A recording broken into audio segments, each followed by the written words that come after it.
About a year ago, we made spaghetti assassina, dry spaghetti, cooked so long in the sauce it's charred and crispy, and it was amazing. And now Max has had a really interesting idea for Alfredo assassina. The only question is, will it be incredible or just a big pile of...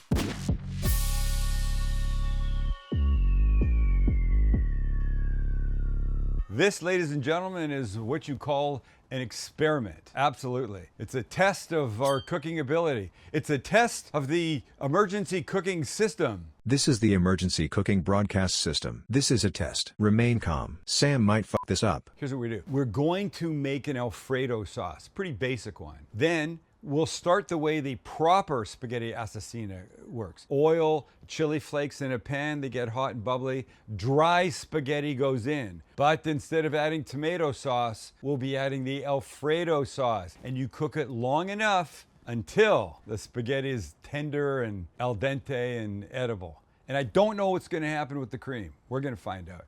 Let's start with the Alfredo, shall we? On the heat is butter. That's 1 cup. And when that gets close to all being melted, we'll start adding our heavy cream. To this 1 cup of butter, we'll be adding 4 cups of heavy cream. And yeah, it sounds like a lot, but you have to continually feed the pasta to make sure, because the sauce is burning off as the pasta's cooking. So it's not like a water situation. I gotta have a lot in case. Beautiful.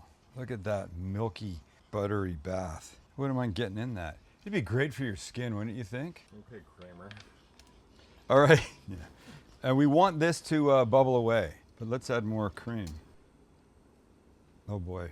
Talk about filling your cup to the brim. Beautiful. All the cream's in, all the butter's in. Slightly bigger pot would be good because I've got to add a shit ton of cheese to this. But I tell you what, while we're here, let's have some garlic, because I think a little garlic in Alfredo is always good. And squeezed garlic will be perfect because it'll just blend in. I don't know how much that was. That was probably 2 tablespoons. Okay, you can see what's happening. It's coming up. Oh shit. All right, I gotta change pots. It just about overflowed. So let me see if I can do this. Pot. There we go. Okay. Not as pretty a pot, but that's okay. It's not Max's favorite pot, but that's okay. What's the point? The point is that we now have a vessel large enough to contain this rapidly expanding Alfredo. And when it bubbles again, I can add some salt and pepper because it definitely needs it. And I don't care about the black flecks in this almost all the time, but certainly not this time when it's gonna be charring in some way. Beautiful, and with little bubbles just breaking on the surface. Break, come on, come on. Come on. With little bubbles just breaking on the surface like that. Okay, let's start adding our finely shredded Parmesan. And the finely shredded Parmesan is gonna melt in this in a really beautiful way. And of course, we're stirring after each addition of cheese. So just go through your little pile. I'm adding about 2 cups. Your chance just for you. Last thing I'm gonna add, some parsley. All right, it's perfect. It's not too thick. It's gonna add to our pasta really beautifully. So let's get rid of this pot, get another pan on the heat, and we'll get moving. Here's how we begin the assassina part. About 1/4 cup olive oil in our pan. Let that move its way around a bit, start to warm up. And on top of that, we add a couple tablespoons of red pepper flakes. That's the assassin part, the hot part. Let that go for a couple of minutes just to warm through and start to infuse that oil with a delicious red pepperness. But this brings me to a new segment on our channel called Pimp My Product. There should have been like something. Pimp My Product. This is your opportunity for us to use something that you make. Now, we're not talking about big company stuff. I don't want some giant conglomerate saying, Sam, use this. It's for the small guys. We're gonna use our platform for good. It's not gonna cost you anything. We're gonna use your product, and maybe people out there will see it and they'll go buy it. Here's today's example. This is Brami spaghetti. It's a high protein spaghetti. This is 70% more protein, I'm reading off the back, 3 times more fiber, and 25% fewer net carbs. Now, why am I using this today? Because my nephew, who lives here in San Diego, Mark, works for a company called C3 Insurance. It's a commercial insurance company. Casually on the phone today, he said, I'm trying to get these guys business. I said, oh, I'm gonna be shooting something with spaghetti today. Why don't you see if I can get some? We'll use it and maybe you'll get the business. So this will not only help Mark, but help these guys. This is imported from Italy spaghetti. It's not gluten-free, but it's got all the other high protein benefits to it, and it's, as Mark says, it's his family's favorite new spaghetti, okay? All right, enough pimping. Send your product to us at pimpmyproduct@thecookingguy.com. We'll scope them. If we like one, we'll have you send us a sample, and we'll either talk about it or we'll use it. Okay, time to get this in this. All right, I've got 6 ounces of the Brami spaghetti here, and in it goes.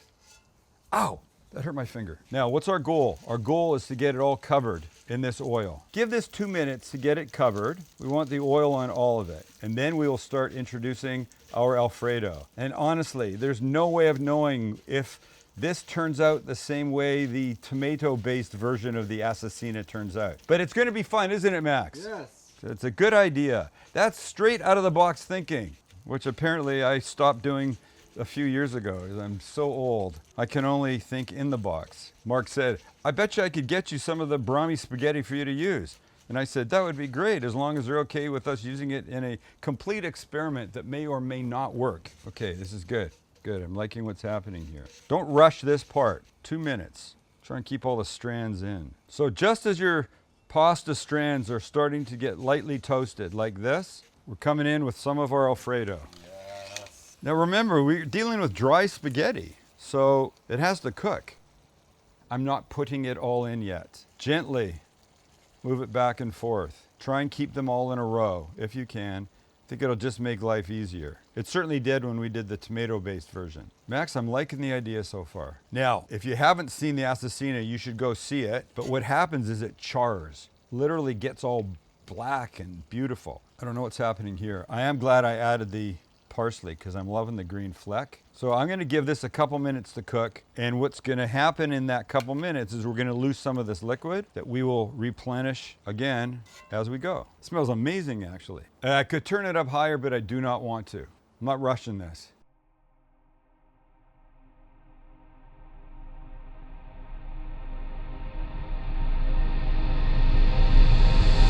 All right, so you see how when I separate the strands, it's drying out here, right? That means it's time for more.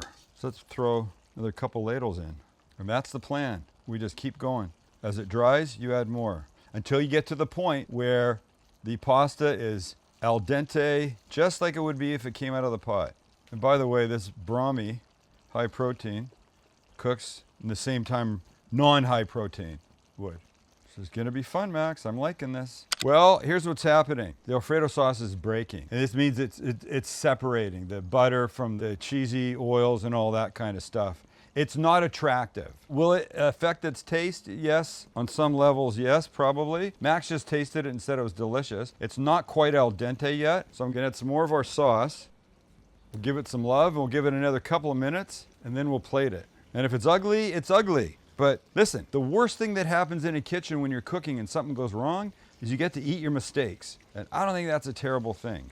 This is salvageable on some level, and we're gonna do that. So this is the risk you take when we pimp your product. We might use it in an experiment. It might not work. We might just try it, and we'll be honest. If we like it, we'll say we like it. If we don't like it, we'll say we're not in love with it. Do you stand behind your product? Are you confident? If you are, send us an email. pimpmyproduct@thecookingguy.com. Send us a link, pictures, any information we might need so we can make a decision. All right, this gets one more minute and then I'm yanking it. Okay, well, it's not just broken, it's smashed to fucking smithereens, but it's gonna be damn good. All right, let's plate this biatch. Just before I plate, just one more little addition of the Alfredo, a quick gorgeous mix. Busted, busted, busted, in a most beautiful way though. All right, here we go. Bowl and pasta.